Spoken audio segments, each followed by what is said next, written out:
Je suis Martin Lacour, avocat et médiateur. J'accompagne les entrepreneurs et directeurs juridiques dans la négociation de leurs accords avec leurs partenaires commerciaux, clients et associés.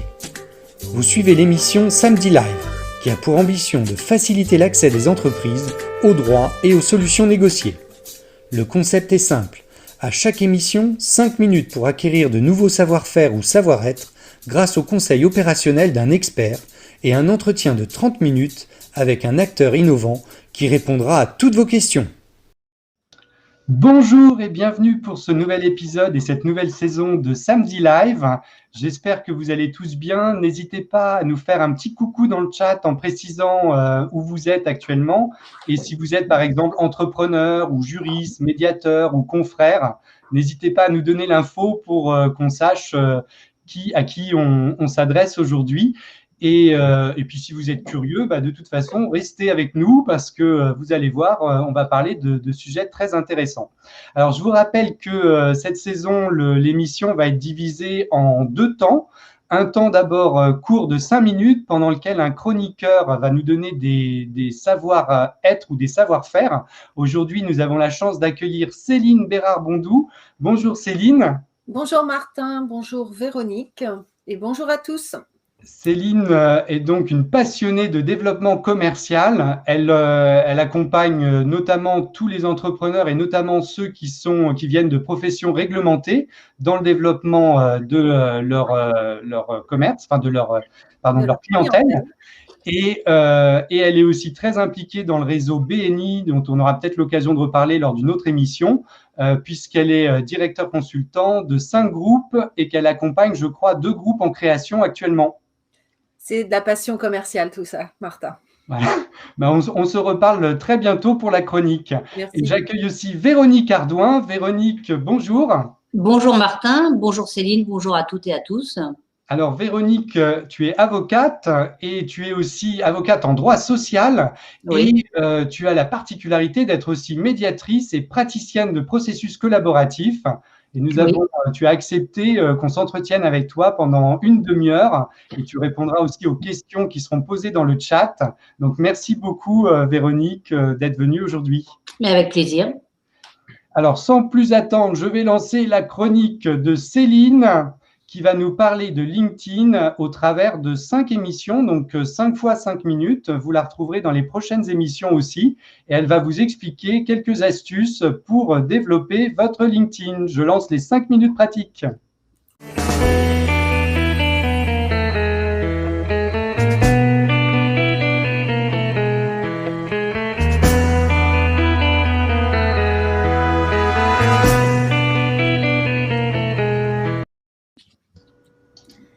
Alors, merci Martin de ta confiance. C'est parti pour 5 minutes LinkedIn. Si tu peux afficher le petit diaporama, voilà. Oh.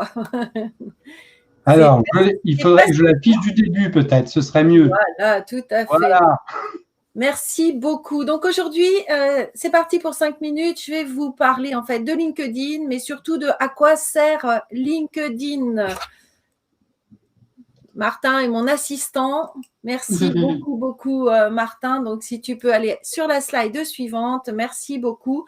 Donc, à votre avis, posez-vous la question, LinkedIn, à quoi sert LinkedIn? Moi, j'entends souvent LinkedIn ne servirait qu'à recruter. Est-ce que vous êtes convaincu de cela ou non? Eh bien non, LinkedIn ne sert pas qu'à recruter, loin de là. Le premier sujet concernant LinkedIn, sa puissance, c'est la construction et l'entretien d'un réseau professionnel. Imaginez en fait la puissance de l'outil si vous arrivez à regrouper tout votre réseau professionnel sur LinkedIn. Imaginez l'impact énorme que vous pouvez avoir, surtout si vous vous appelez Martin Lacour et que vous avez 22 000 contacts. Le deuxième point, en fait, qui est important, vous pouvez affirmer vos compétences.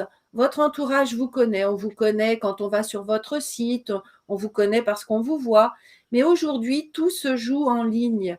Et en fait, LinkedIn, c'est un fabuleux moyen d'affirmer vos compétences, justement en publiant régulièrement et en entrant dans le quotidien de vos réseaux. Mais pas que. Il n'y a pas que ça, mais en 5 minutes, c'est un petit peu compliqué. Le troisième point, c'est la fidélisation client et prescripteur. Vous avez des prescripteurs aujourd'hui, donc ils vous recommandent quand ils le peuvent. Est-ce que vous menez des actions envers eux pour les voir régulièrement? Est-ce que vous êtes sûr qu'ils n'ont pas, depuis qu'ils vous ont rencontré la dernière fois, rencontré une autre personne? Eh bien, LinkedIn, c'est un moyen de fidéliser vos prescripteurs, de fidéliser vos clients. Et ça, c'est extrêmement important. Quand vous likez par exemple un post d'un client, imaginez ce qu'il ressent. Votre potentiel sympathie remonte tout là-haut, là-haut, là-haut, et vous gagnez encore plus sa confiance. Il vous apprécie vraiment. Le quatrième point, eh bien, vous pouvez vendre, vous pouvez attirer vos clients. Où pensez-vous que sont vos clients aujourd'hui? Eh bien, la réponse, je vous la donne, et ils sont sur LinkedIn. Et la méthode, elle est simple, vraiment très simple. J'ai un atelier le 8 février à 15h pour en parler si vous le souhaitez, parce qu'en 5 minutes, ce n'est pas possible de vous en dire plus. Et le cinquième point, vous allez pouvoir construire votre notoriété. Alors, pour ça, on met une stratégie en place. Et la notoriété que vous avez dans la vie, vous pouvez l'avoir en ligne, vous devez l'avoir en ligne sur LinkedIn. Quand on arrive sur votre profil, quand on vous suit, quand on vous voit passer, eh bien, il faut derrière qu'on soit convaincu et que vous puissiez vous affirmer comme vous le souhaitez. Et donc, tout ça, c'est une puissance qui est énorme. Je vais vous prendre un seul exemple. Je publie aujourd'hui un post sur un sujet donné. Si Martin vient liker ou mettre un commentaire, que va-t-il se passer avec ce post? Eh bien, ce post, il va remonter sur mon mur. Donc, potentiellement, toutes mes relations, moi, je n'ai que 5000 relations, Martin. Mes 5000 relations vont pouvoir en prendre connaissance. Mais le post va monter sur le mur de Martin et ces 22 000 relations, potentiellement, pas toutes, mais potentiellement, vont pouvoir voir le post. C'est une puissance. En quelques minutes, vous avez une puissance qui est réelle. LinkedIn, c'est un outil qui est précieux. Alors, 5 conseils pour terminer, pour performer. Construisez-vous un profil rassurant et avenant. Moi, il faut que, si je rentre sur votre profil et que j'ai besoin de vos compétences, il faut que je prenne contact tout de suite, que je sois rassurée. Vous allez pouvoir entrer aussi dans le quotidien de votre réseau en publiant régulièrement. Mais publier régulièrement, ce n'est pas forcément écrire des articles. C'est aussi aller chercher des infos et expliquer à votre réseau pourquoi vous publiez cette information. Parce que publier pour publier, ça n'a pas de sens. Bien sûr, si vous pouvez publier du contenu, c'est encore mieux. Vous allez construire votre image professionnelle avec de la vidéo, avec des images, avec des articles, avec des informations vous concernant. Et par exemple, si vous déménagez ou vous participez à un événement, essayez de poster juste une image en expliquant où vous êtes et ce que vous faites, et vous allez voir que votre réseau, il y est sensible, et tout de suite, vous avez un nombre de vues qui est assez incroyable. Vous allez aussi pouvoir utiliser les hashtags. Alors, c'est quoi les hashtags? C'est quoi cette bête-là?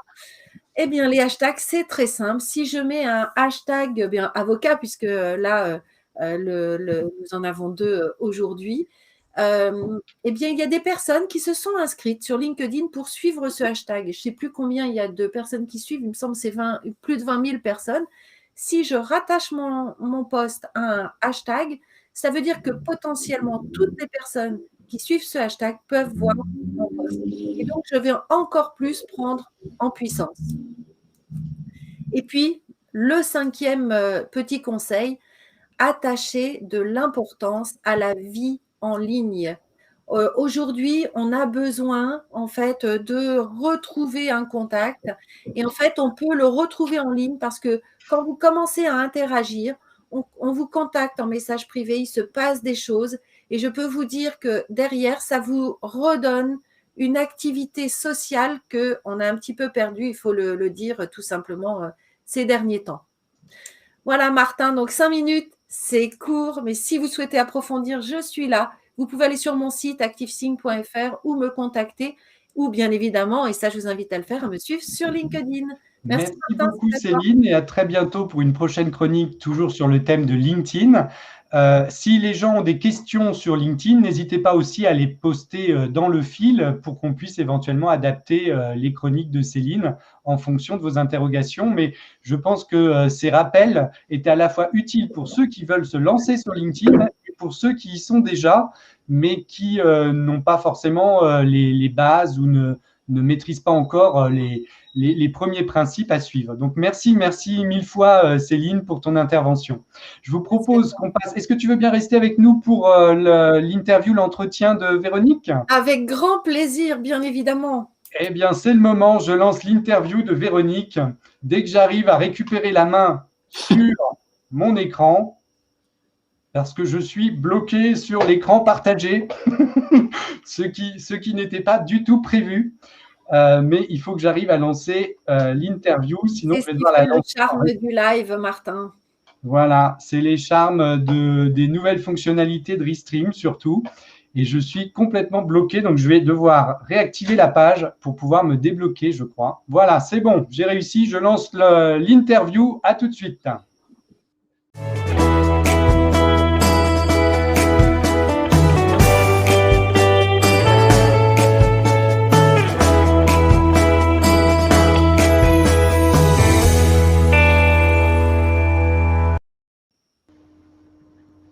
Rebonjour Véronique et merci d'avoir accepté mon invitation. Donc je rappelle pour ceux qui prennent l'émission en cours que tu es avocate en droit social au barreau de Paris, mais que tu es aussi médiatrice et praticienne de processus collaboratifs. Est-ce que tu peux… Alors moi, ce qui me paraît un peu étrange, c'est que ça me paraît être un terrain finalement, le droit social, où c'est assez difficile de percer en matière de solutions négociées et d'amiables. Est-ce que tu peux me dire si c'est une fausse idée que j'ai ou quelle a été ton expérience dans le domaine et qu'est-ce qui t'a poussé à t'orienter vers les solutions négociées? Déjà, bonjour, rebonjour à tous. Moi, je suis très, très contente de participer à ce live. Et je suis très contente aussi de parler de mon métier que j'adore et de mes fonctions de médiatrice et d'avocat. En fait, initialement, c'est vrai que la matière en droit du travail, c'est pas du tout une matière qui favorise l'amiable. On est en général dans des postures assez figées et historiquement, on est dans une binarité employeur-salarié et une forme d'hostilité qui est pas du tout favorable à de la négo. La réalité, elle est plus complexe et le constat que moi, ça fait plus de 30 ans maintenant que je suis avocat à Paris, le constat que j'ai fait assez rapidement, c'est que accompagner mes clients, les assister, défendre leurs intérêts, c'était aussi entendre qu'ils n'étaient pas toujours satisfaits des solutions qui étaient données par les prud'hommes, même s'ils gagnaient. Et souvent, c'est ce que je raconte, quand je peux en parler avec des confrères ou des relations et que je leur explique comment je suis arrivée à la médiation, par exemple, ou à prôner en qualité d'avocat des solutions négociées, c'est que je me suis rendu compte de la détresse en fait de certains clients, même après avoir gagné, j'insiste là-dessus, c'est-à-dire qu'en réalité, ils ne sont pas réparés par la décision judiciaire. Et donc, ça a été un lent chemin parce que, encore maintenant, en matière de droit du travail, on rencontre beaucoup de confrères ou d'employeurs ou de salariés qui sont dans une posture de frontalité, mais on en rencontre aussi de plus en plus qui prônent l'amiable, qui essayent de le développer et qui sont attentifs à se former, à être des partenaires efficaces pour leurs clients et à savoir travailler avec le confrère pour éviter de partir en contentieux. Ouais. Et ce que tu viens de dire, en fait, me fait penser que parfois on entend des confrères qui nous disent oui, j'ai gagné sur toute la ligne, le client dit pas merci, il est ingrat. Finalement, c'est peut-être des situations où il faut se demander si réellement le client a été satisfait et s'il n'aurait pas fallu chercher autre chose, une autre voie peut-être. En fait, l'avocat, il est satisfait parce qu'il a bien fait son boulot de son côté, il obtient une bonne décision et c'est gratifiant. Moi, j'ai démarré, je raconte toujours cette histoire et elle est très simple et ça prend 2 secondes, d'une cliente qui a gagné au prud'homme. On est à 2 doigts de gagner en appel parce que l'audience se passe extrêmement bien. Mais juste à la fin de l'audience, la présidente de la cour d'appel, et c'était il y a fort longtemps, il y a plus de 15 ans, propose une médiation. L'avocate de l'employeur pousse des cris d'orfraie en disant il n'en est pas question. Ma cliente dit oui, pourquoi pas. Et le directeur juridique qui est là, de la société, qui est un nouveau directeur juridique et qui n'a pas vécu le conflit, qui était une placardisation de ma cliente, comprend que si ils perdent le dossier, ça va être extrêmement onéreux. Et en fait, on part en médiation.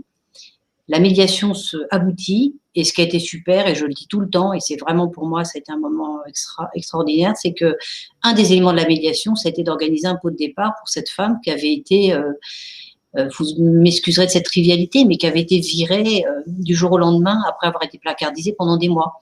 Et ça, là, ça a été pour elle un point déterminant que de pouvoir dire au revoir à ses collègues. Donc, en fait, je me suis dit à ce moment-là, bah oui, la création, elle est de ce côté-là. Et il faut absolument que j'arrive il faut que je me forme. Il faut que je sois meilleure, en fait. L'idée, c'est toujours de tirer vers le haut. C'est faire preuve à la fois d'humilité en se rendant compte qu'on n'a pas toutes les clés. Et l'objectif, c'est d'avoir, on parle souvent, Martin, on se connaît par ailleurs parce qu'on est tous les deux médiateurs et tous les deux praticiens en processus collaboratif. Et on sait qu'on a vraiment, on fait souvent le choix de l'amiable dès qu'on le peut. Et on travaille, et y travailler, c'est aussi se former. Et c'est pour ça que je me suis formée en médiation, parce que je voulais être médiateur, mais je voulais aussi être avocat accompagnant et être en capacité d'accompagner correctement mes clients dans le cadre d'un processus de médiation. Et dans l'exemple là que tu prenais du pot de départ organisé, il y a la valeur symbolique, il y a toute la... Oui. Évidemment, le geste humain, et on voit tout de suite qu'un juge ne pourrait jamais ordonner ça. Je veux dire, les juges sont limités par ce que les textes leur permettent de faire, c'est-à-dire pas grand-chose en réalité. Donc, typiquement, là, on est sur de la création qui ne peut en aucun cas être ordonnée par un juge. Et c'est tout à fait ça. Et en fait, l'idée, quand je parle d'être meilleur encore, quand on est avocat, évidemment, l'immense majorité des confrères sont des gens extrêmement sérieux, bosseurs, qui vont faire le mieux possible pour leurs clients, qui vont vraiment essayer d'aboutir à une solution la meilleure possible. Et à un moment, il m'est apparu que la solution la meilleure possible, c'était pas forcément de gagner au judiciaire. C'est-à-dire qu'il était des clients, moi je me souviens de cette cliente notamment, elle était satisfaite de la décision, mais je sentais bien qu'elle était vraiment en très très grande souffrance. Et j'ai trouvé ça extrêmement intelligent à l'époque que la présidente de la Cour d'appel propose cette solution. On a eu d'ailleurs des difficultés à l'époque, il n'y avait pas encore, c'est même plus ancien de 15 ans, il n'y avait pas beaucoup de médiateurs, c'était pas si simple, et ça a été, moi ça a été un bouleversement absolu. En fait, à ce moment-là, je me suis dit, j'adore mon métier, j'adore le droit du travail, j'adore faire le mieux possible pour mes clients, mais là, il me manque quelque chose, il faut que je me forme. Et tu t'es formé justement à la médiation où, et ça prend combien de temps? Je crois qu'on a fait la même formation, mais je voudrais avoir la confirmation. Oui, tout à fait. Alors, en fait, j'ai fait la formation après m'être enseignée, qui m'a semblé être c'était à la fois la plus lourde parce qu'on est sur un schéma de 2 ans et je crois que c'est 200 heures de formation avec la rédaction d'un mémoire. Donc, je l'ai faite à l'IFOMEN, l'Institut de formation à la médiation et à la négociation qui est abrité dans les locaux de l'Institut catholique de Paris. Et moi, j'avais fait le choix de cette formation parce que, notamment sur la première partie, il y avait une approche humaniste, moi qui m'intéressait beaucoup à titre personnel, et puis c'était ça s'accompagnait en fait d'un travail personnel que je trouvais extrêmement intéressant. Donc on était dans une approche au long cours. Alors certes, c'est un investissement important, pécuniairement aussi d'ailleurs, mais ça en vaut le coup. C'est-à-dire qu'on en sort transformé. On parle souvent de savoir-faire. Oui, quand on est technicien du droit, comme on doit l'être, quand on est avocat, on sait faire. Et notre boulot, c'est toujours et encore d'être meilleur, de nous former, de nous interroger, bien entendu, de nous tenir au courant de la doctrine, de l'évolution de la jurisprudence, etc. Ça, c'est une chose évidente. Je dirais que c'est la base. Mais en fait, on doit plus à nos clients et à nous-mêmes. Parce que l'idée, c'est que nous, on est plus heureux aussi. En fait, quand je suis sortie de l'IFOMEN, je crois que c'est en 2010 ou 2011, je ne me souviens plus. J'étais pas la même, ou en tout cas j'étais mieux et plus heureuse. Et aussitôt après, je me suis formée au processus collaboratif avec l'AFPDC. J'en profite d'ailleurs pour saluer Stéphane Ben-Simon et Laurence de Villeneuve qui dirigent les enseignements à l'IFOMEN.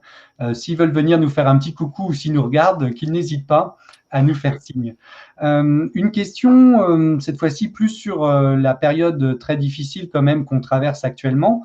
Donc moi, j'interviens auprès des entrepreneurs, mais pas en droit social. Je voulais savoir si toi, par rapport au droit social qui est aujourd'hui notre sujet, tu observes que les relations entre employeurs et employés se durcissent, si finalement le contentieux aussi se durcit, ou si au contraire, enfin c'était peut-être déjà une tendance qui était observable sur les années précédentes, je ne sais pas. Qu'est-ce que tu penses de cette évolution?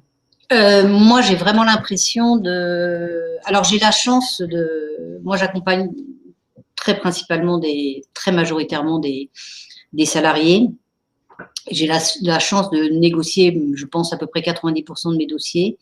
Pour les 10% restants, et y compris ceux que je peux négocier, je constate un durcissement.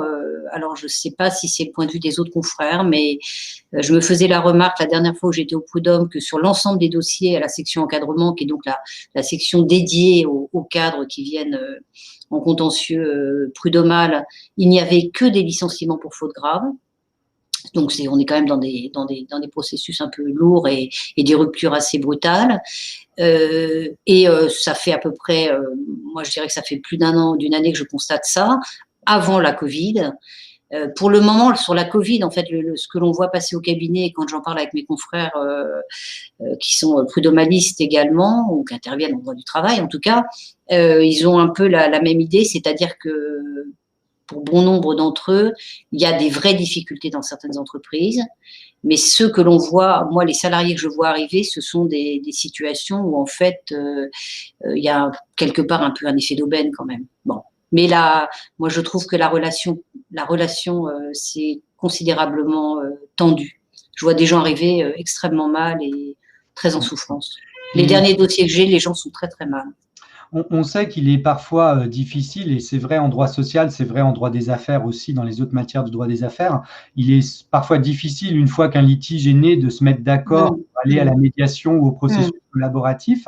Est-ce que tu vois les clauses de médiation préalable ou de processus collaboratif se développer, donc des clauses qui imposeraient en réalité, elles ne peuvent pas imposer en matière sociale, mais tu nous expliqueras ça, des clauses qui prévoiraient de mettre en place une médiation ou un processus avant d'aller au prud'homme. Est-ce que ça se développe en ce moment, ça, ou pas du tout? Alors, ce qui est intéressant, c'est que là, on travaille sur l'amont, en amont du contentieux. Donc ça, c'est passionnant. Nous, notre objectif pour celles et ceux des confrères qui font partie d'associations ou de médiateurs ou de praticiens en processus collaboratif, ou voire qui sont très, très attachés à développer le mode amiable, on essaye de l'inscrire au maximum dans les contrats de travail.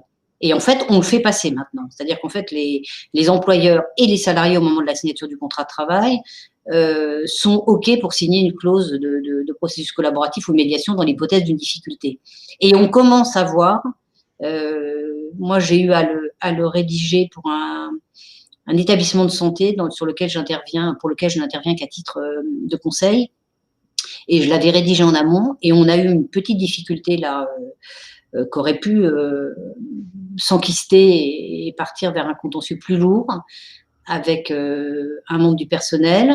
Et on a immédiatement utilisé cette possibilité de médiation, qui n'est pas une problématique, mais justement pour casser la problématique, on a fait immédiatement appel à un médiateur qui a été choisi par les deux parties. Moi, j'ai pas eu à intervenir à ce niveau-là du tout, et les choses sont en train, semble-t-il, de se régler de façon efficace.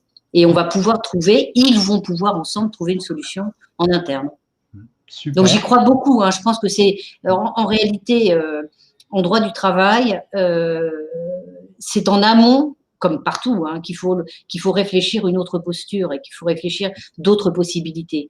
On sait que ça ne s'impose pas au juge, mais et à la partie. Donc le juge ne peut pas, en tout cas, imposer en l'état actuel de la jurisprudence à un salarié de respecter cette clause si elle est inscrite à son contrat de travail.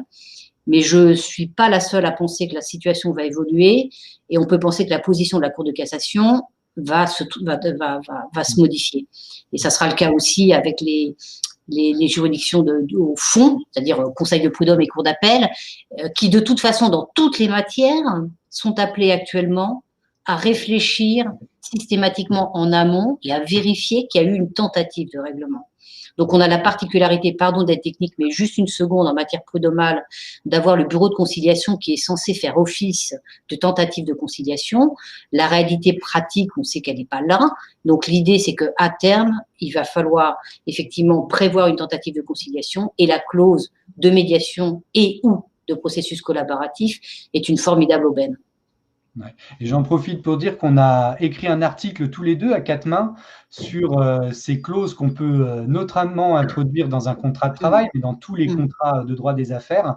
Donc n'hésitez pas à taper Véronique Ardouin, Martin Lacour, Village de la Justice sur Internet. Vous retrouverez le modèle de clause et l'état de la jurisprudence qu'on avait dressé à l'occasion.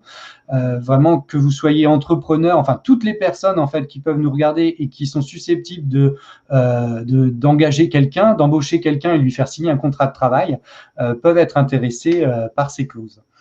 Alors, une autre question, Véronique, toi et moi, nous sommes tous les deux formateurs, notamment pour la FPDC. Et je voulais, mais tu interviens aussi à l'université Oui. pour sensibiliser les jeunes et les prendre presque au berceau aux solutions négociées. Quel est est-ce qu'il y a un certain engouement des nouvelles générations de juristes ou de personnes qui veulent devenir médiateurs ou autres pour ces modes amiables ou pas?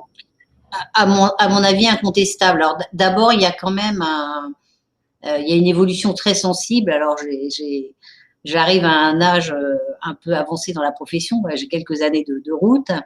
Et au départ, on passait pour des… les confrères qui prenaient les modes amiables passaient pour des doux rêveurs, pas au fait du tout de la réalité des problèmes des clients. Comme j'ai essayé de te l'expliquer, j'ai essayé de vous l'expliquer. En fait, là, pour moi, la réalité, elle est tout autre et il faut envisager les questions dans leur globalité et prendre en compte aussi la difficulté de nos clients à vivre un contentieux. C'est aussi quelque chose qu'on doit absolument respecter. Et puis, par ailleurs, de toute façon, c'est ce qu'on évoquait tout à l'heure, la problématique de la créativité. Ce qu'il faut, c'est être créatif le plus possible. Et ce qui est vraiment super intéressant, c'est que donc aussi bien au sein de la FPDC où on a la chance tous les deux d'être formateurs maintenant et puis au sein du DU auquel je participe à la fac de Nanterre. On a pour le DU, c'est donc ça, ce sont pas des étudiants stricto sensu, ce sont pour beaucoup des jeunes confrères ou des juristes ou des notaires ou des experts. Ce DU est mis en place par le professeur Soraya Mranimeki. Et en fait, ce qui est passionnant, c'est qu'ils sont fous de ces modes amiables. Quand je dis fous, c'est qu'ils n'envisagent pas de travailler autrement. Ces jeunes confrères, ils se disent pas, oui, on va être dans du lourd, dans du dur, on va choper le mollet de l'autre confrère et on ne le lâchera plus. Pas du tout, ils sont vraiment dans une logique. Avant, on parlait d'avocats roqués. Vous savez, il y avait des clients qui voulaient des avocats qui allaient être des roqués. Et on sait que l'efficacité, elle passe pas du tout forcément par là. Et ce qui est d'ailleurs très intéressant, c'est qu'ils font aussi le constat. On a la chance, nous, de continuer à avoir… j'ai gardé des contacts avec des étudiants que j'avais en DU, puisqu'ils rédigent des mémoires et j'en ai accompagné certains. Et ce qui est passionnant, c'est que leur pratique est différente. Et le constat qu'ils font, eux, c'est que bon nombre de clients ne veulent pas forcément avoir un avocat dit roqué, pardon de ce terme un petit peu désagréable, mais ils veulent un avocat certes compétent, mais aussi capable de les entendre, capable d'entendre leurs besoins. Ils veulent pas d'un avocat qui va dire « moi je sais pour vous ce qui est bien ». Ils veulent un avocat, tous ces clients veulent un avocat qui est technicien, qui saura répondre aux problématiques techniques, mais qui saura entendre aussi quels sont les besoins, quels sont les problèmes fondamentaux que rencontrent les clients à tel ou à tel moment de leur dossier. Et notamment, alors il y a aussi un point qui est extrêmement important, et ça on l'apprend quand on est médiateur ou quand on est formé au processus collaboratif, ou quand on est formé à toutes ces techniques de communication assertive et autres, c'est qu'en fait, on va s'ajuster au décours du dossier, au fil du dossier avec notre client. On ne va pas savoir, la position ne va pas être figée, on ne saura pas au départ ce qui va se passer dans un an. Peu à peu, on va s'ajuster ensemble et on va avancer ensemble dans le dossier. Et cette intelligence-là, elle est absolument indispensable. On n'est pas dans une posture où on sait pour l'autre. L'avocat est différent. Et ces avocats jeunes formés à tous les modes amiables, par exemple dans le cadre de ce DU qui est formidable à la fac de Nanterre ou dans le cadre des formations qu'on anime à la SPDC, sortent transformés de cette formation, de toute façon d'emblée ont évidemment envie d'être formés, mais en sortent transformés aussi parce qu'ils se rendent compte à ce moment-là qu'on parle souvent de champ des possibles, mais c'est vraiment ça.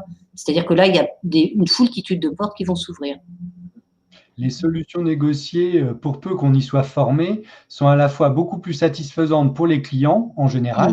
Bien sûr, il faut respecter la volonté de chacun. Si un client ne souhaite pas aller à une solution négociée, on ne va pas à une solution négociée. Hein, mais en général, ça va quand même être beaucoup plus satisfaisant et c'est aussi beaucoup plus satisfaisant pour nous, très égoïstement, évidemment, d'exercer dans ce domaine. C'est toujours très agréable et ça change complètement les rapports, notamment avec les confrères ou avec les médiateurs ou avec tous les acteurs, les directeurs juridiques, les entrepreneurs, les DRH, tous les gens qu'on peut avoir à côtoyer.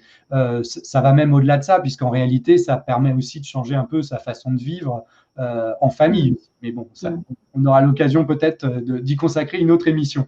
J'avais une dernière question, Véronique, parce que je sais, tu es vraiment à bien des égards une avocate très innovante. Je sais que depuis des années, tu participes à un groupe Balint. Donc, un groupe Balint, je vais essayer de dire un petit peu ce que moi j'en comprends, puisque j'ai jamais encore été à une réunion, même si tu m'as invité plusieurs fois d'ailleurs, mais je vais finir par y aller.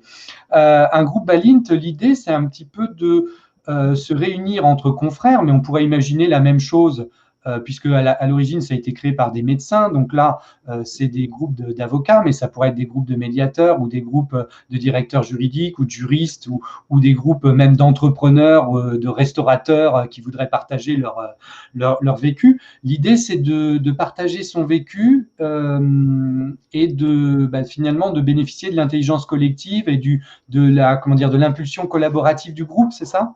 Oui, alors ça va au-delà d'un groupe de pratique. Hein. C'est-à-dire qu'en fait, Balint, c'était un psychanalyste d'origine hongroise qui a émigré pendant la Seconde Guerre mondiale en Angleterre et qui s'est rendu compte que les soignants, parce que lui, les groupes Balint ont d'abord été mis en place pour des soignants. Il s'est rendu compte de la très grande souffrance et de la difficulté de certains soignants à pouvoir vivre sereinement, si j'ose dire, leur métier et de la souffrance qu'ils avaient aussi à ne pas pouvoir exprimer ce qui n'allait pas. Et en fait, il a mis en place ce qu'on a appelé ensuite des groupes Balint de son nom. Il existe d'ailleurs maintenant une association, je crois, voilà, je vois que tu mets l'info. Et alors ça existe sur le barreau de Paris. Ça a été créé il y a plusieurs années. À un moment, c'était compliqué à fonctionner. Ça a repris et moi, je fais effectivement partie d'un groupe Balint. Et ce qui est formidable, c'est qu'on est une petite dizaine. C'est un groupe pérenne. On est accompagné par une animatrice qui se trouve être psychanalyste, mais nous ne sommes pas du tout dans une psychanalyse. Et l'objectif, c'est de présenter en fait nous sommes entre pairs, PIRS. L'un ou l'une d'entre nous présente un cas technique qui la préoccupe ou qui le préoccupe. On l'écoute les uns et les autres sans l'interrompre et ensuite on discute ensemble et ça nous permet vraiment d'évoluer dans notre pratique, de comprendre mieux les choses. Il y a des problématiques qui sont récurrentes dans toutes les professions. Nous, avocats, on a des problématiques qui peuvent tous nous travailler sur des dossiers qui nous angoissent, sur la problématique de l'honoraire, sur l'inquiétude qu'on a face à la virulence de certains confrères ou face à la violence de certaines audiences. Donc, c'est l'occasion d'en discuter ensemble. Il y a une sorte de cercle vertueux et de grand respect mutuel. Et moi, ce sont des réunions mensuelles auxquelles que je ne raterai pour rien au monde. C'est vraiment tout à fait formidable, quoi. Et en fait, ce qui est vraiment bien, c'est qu'en fait, ça permet, et j'incite vraiment les confrères à créer des groupes Balint et s'ils veulent, je les mettrai en contact avec Éric Marniou qui s'en occupe sur Paris et qui est président de l'association Balint Avocats. L'idée, c'est vraiment de pouvoir laisser la parole se libérer en fait. L'idée de Balint, c'était que l'expérience de chacun et des soignants notamment pouvait servir aux autres, mais elle ne pouvait servir que qu'à la condition qu'on leur donne une parole et que cette parole soit libre et que les autres écoutent. et ça se révèle extrêmement efficace et formidablement intéressant. Ben, merci beaucoup Véronique pour ce témoignage. Ce que je propose, c'est que maintenant on passe au temps des questions-réponses. Donc je vais lancer le générique questions-réponses et on se retrouve tout de suite après pour les questions.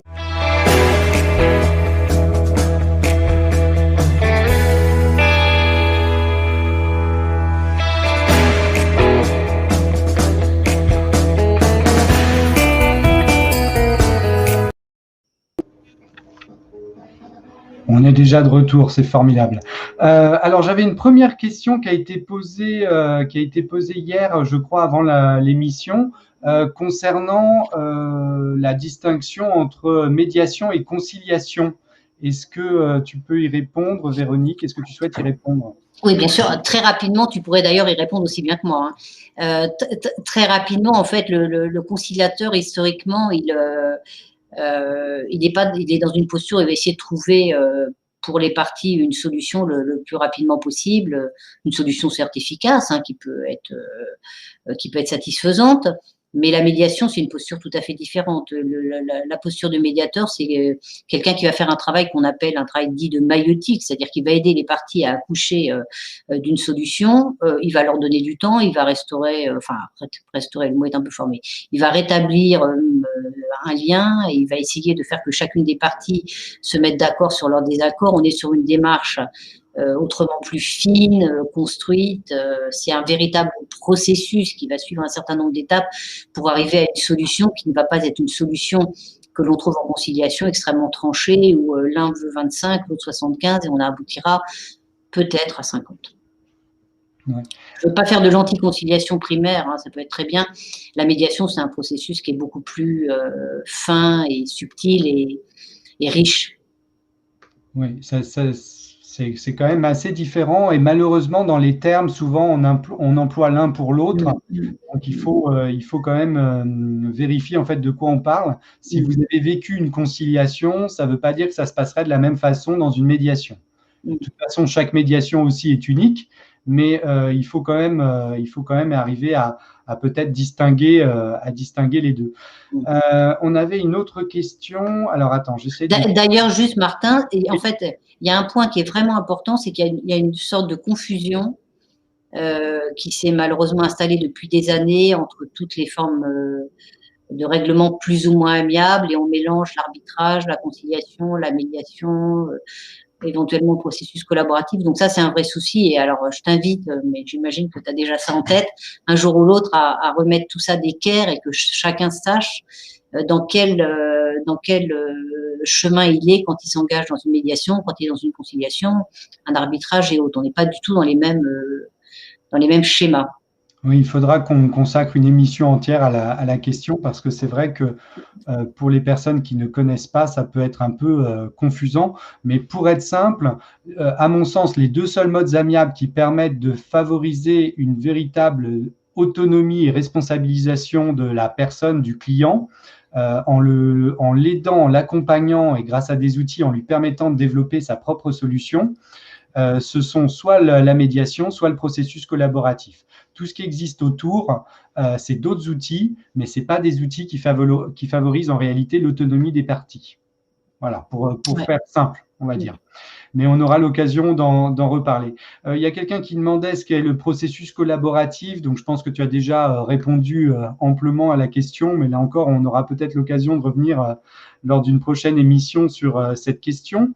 Je vois aussi une question sur… Si, le processus collaboratif, on peut peut-être juste quand même dire que la force extraordinaire de ce processus, c'est que là, on n'a pas de médiateur, on n'a pas de tiers, et que les avocats et les clients vont faire équipe pour trouver ensemble une solution. Et que c'est quand même un outil assez génial.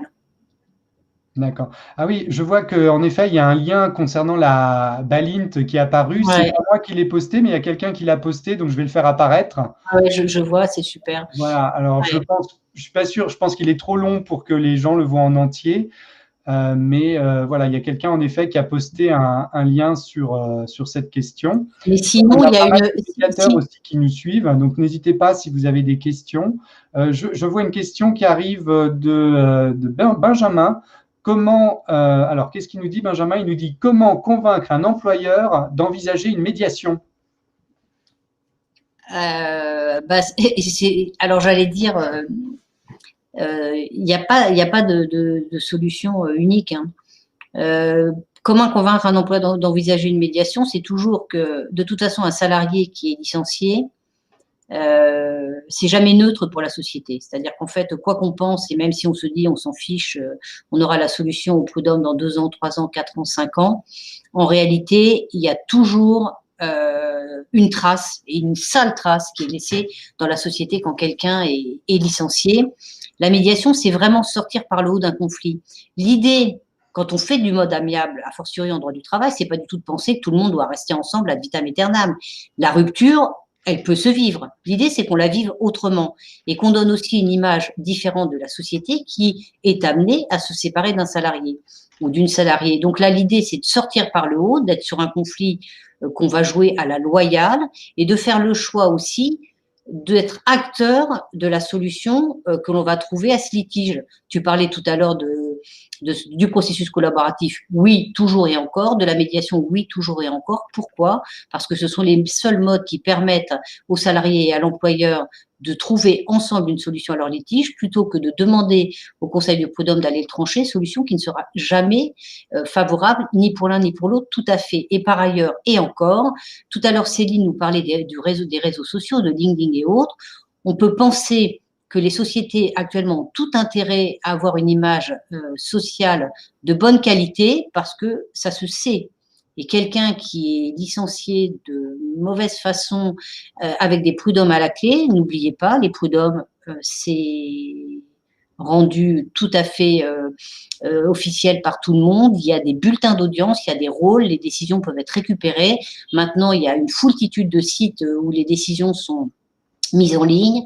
C'est pas bon pour les boîtes. Donc, la médiation, c'est trouver ensemble une solution et de l'expérience qu'on en a tous, médiateurs intervenants en droit du travail ou avocats accompagnant des médiations, on sait que les solutions qui sont trouvées sont créatives, inventives et positives pour les deux parties, pas seulement pour le salarié. Et j'en profite d'ailleurs pour dire, puisque moi je n'interviens pas en droit social, que pourtant j'ai connaissance très régulièrement de sociétés qui se font régulièrement condamner. On le sait en fait, tout le monde le sait.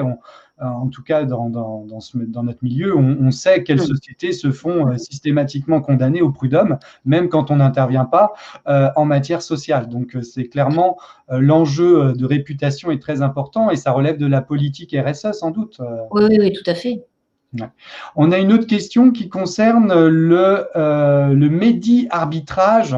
Donc là, je vais peut-être pouvoir répondre. Alors, je ne sais pas au niveau de l'arbitrabilité des litiges en matière sociale, puisque je n'interviens pas en matière sociale, mais le médi-arbitrage, c'est quoi? C'est l'idée qu'on va prévoir par une clause dans le contrat qu'on va d'abord, en cas de litige, en cas de conflit, en tout cas, essayer de mettre en place une médiation et que si celle-ci échouait, eh bien, un arbitrage prendrait place. Et un arbitrage, donc, c'est un juge privé qui, lui, a la fonction de trancher. Donc, on n'est plus dans les solutions négociées, hein. Attention, l'arbitrage, ça ne relève pas des modes, enfin, ça relève des modes alternatifs, mais en aucun cas des modes amiables, à mon sens.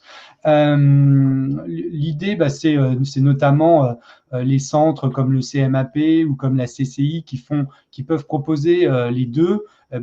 Forcément, ils ont intérêt à essayer d'orienter les gens d'abord vers une médiation et si elle échoue, de les conserver pour leur service arbitrage. Voilà, j'ai pas eu de vécu dans le domaine, donc personnellement, je peux pas vous dire comment ça se passe, si ça se passe bien ou pas. J'ai eu du vécu dans l'arbitrage et j'ai eu du vécu dans la médiation, mais je n'ai jamais vécu une médiation qui a échoué et qui a fini à l'arbitrage. Donc, je ne peux pas répondre davantage. Je ne sais pas si tu en sais plus sur cette question. Alors, pas du tout, pas du tout. D'accord. Et en droit du travail, je n'ai jamais vu cette clause. Oui, je pense que c'est parce que ça n'est peut-être pas possible. Je ne suis pas sûr qu'en droit du travail, ce soit arbitrable. C'est un domaine qui n'est pas arbitrable, tout simplement.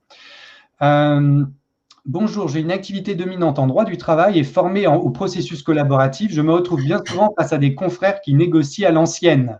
C'est déstabilisant lorsqu'on souhaite transiger autrement. Auriez-vous un retour, j'imagine un retour d'expérience, je n'ai pas la fin de la question, Est-ce que tu peux nous parler de ça? Je pense que l'idée, c'est d'amener l'autre sur son terrain de jeu. Ouais, tout à fait. C'est l'éternelle question et c'est la difficulté auquel on est confronté au quotidien. C'est-à-dire que quand on a la chance d'avoir comme contradicteur un ou une confrère formée à la médiation ou au processus collaboratif, déjà, en général, on fonctionne d'emblée différemment. Néanmoins, je pense qu'il faut qu'on soit dans une posture où on ne lâche pas ce qui est notre savoir-être.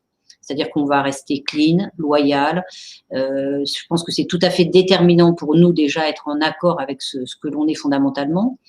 Et par ailleurs, on est quand même formé à toutes ces techniques de communication qui font partie de notre formation en médiation et au processus collaboratif. Et on sait amener l'autre à fonctionner un peu différemment. Alors, il n'aura pas la même façon d'être, mais à nous d'objectiver, à nous de travailler, par exemple, en égo raisonné et d'essayer vraiment, de la façon la plus efficace possible, de faire avancer notre dossier intelligemment, là encore, toujours en tirant le dossier vers le haut.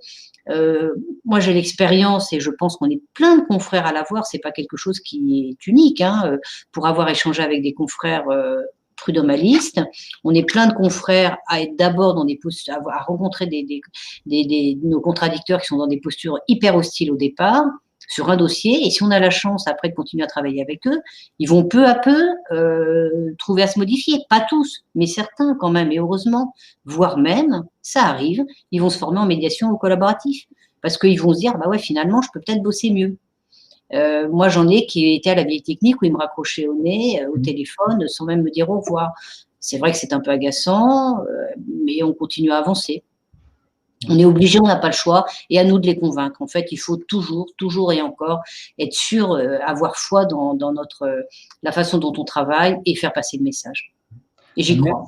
Merci beaucoup, Véronique. Il y avait d'autres questions, mais on y répondra directement dans le chat parce que malheureusement, notre temps est déjà écoulé. Merci beaucoup, Véronique. Merci beaucoup, Céline. Merci. Et à très, très bientôt, notamment Céline, pour la prochaine émission ou une des prochaines émissions. Tu pourras revenir pour nous reparler de LinkedIn.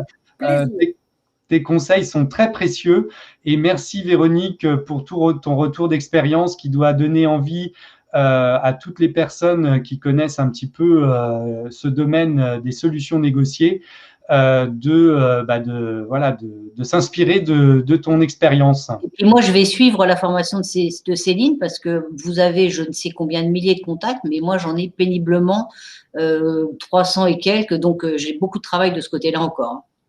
Merci à vous, passez une excellente semaine et prenez soin de vous. Merci, à bientôt. À bientôt. Au revoir. Au revoir.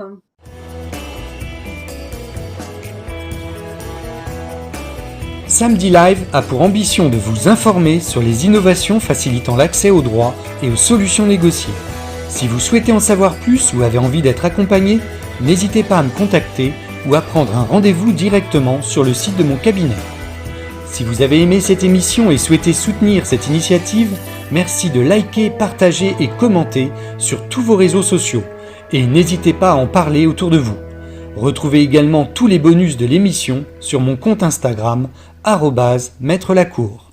À très bientôt pour un nouvel épisode et d'ici là, prenez soin de vous.